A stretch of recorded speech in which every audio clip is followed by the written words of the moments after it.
Alden Richards, nabahiran nga ba ang pagmamahal kay Catherine Bernardo? OMG, kung mayroon mang ibang mahal ang binata, bakit nagawa niyang talikuran ang kanyang mainit na pagmamahal para sa actress na si Catherine Bernardo? Hindi pa confirm na mayroong ibang mahal ang gwapong aktor na si Alden Richards. Ngunit, dalangin ng netizens na sana'y walang katotohanan ng lahat dahil ayaw umano nila na masayang ang mga sumpaan ng dalaga at binata. Ayaw nila na matigil ang tunay na damdamin sa mga puso ni Alden Richards at Catherine Bernardo. Dapat umano nila na patunayan ang kanilang tunay na pagmamahal sa isa't isa.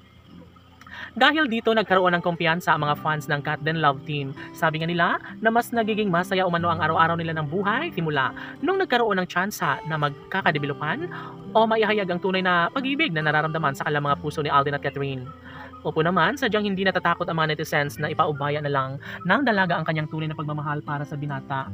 Dahil talaga nga namang si Alden Richards lamang ang the best na lalaki na gusto nila na makatuluyan ng pretty girl na si Catherine Bernardo.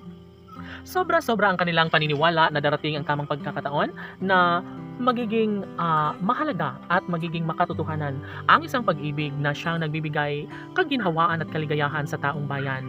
Never na mawawala ng pag-asa ang Cat Den fans dahil alam nila na mas lalong umiinit at lumalagablab ang pagtitinginan, pagmamahal na nararamdaman sa mga puso ni Alden Richards at Catherine Bernardo. Sana hindi na magbabago pa ang hangarin ng dalaga at binata dahil kung tutuusin, kapag mawala ang kinang sakalang pagmamahalan, ay posible na hindi na mangyayari pa na mas magkaroon ng kahalagahan ang bawat pagmamahal na nararamdaman sa mga puso ng dalaga at binata.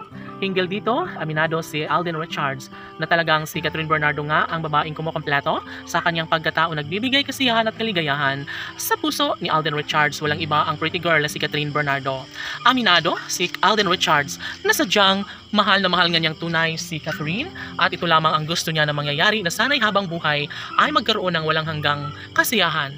Pagsasama hanggang sa pagtanda ang hinahangad ni Alden para sa pretty girl na si Catherine. Sana hindi na magbabago pa ang kanilang pagtitinginan dahil kapag mawala ang isang pag-ibig sa dalaga at binata ay posible na mawawala ang kinang sa kanilang relasyong tunay ni Alden at Catherine. Tanong ng mga netizens, posible nga kaya na magkaroon ng habang buhay na kaligayahan sa puso ni Alden Richards at Catherine Bernardo? Tunay nga kaya na magkaroon ng walang hanggang kaligayahan sa puso ni Alden at Catherine? Hay, sana hindi na nga magbabago ang kung anuman ang kanilang tunay na damdamin sa isa't isa dahil kung tutuusin, sayang na sayang ang lahat kapag mawawala ang kinang sa kanilang pagmamahalan. Never na magkaroon ng negatibong kahihinatnan sa lahat kung talagang si Alden Richards ay desidido na magkaroon ng habang buhay na kaligayahan sa piling ni Catherine Bernardo, ay posible na maisakatuparan ang lahat. Lalo na't porsigido rin naman si Alden Richards na mas magiging makulay at maligaya kasama ang pretty girl na si Catherine. Laban!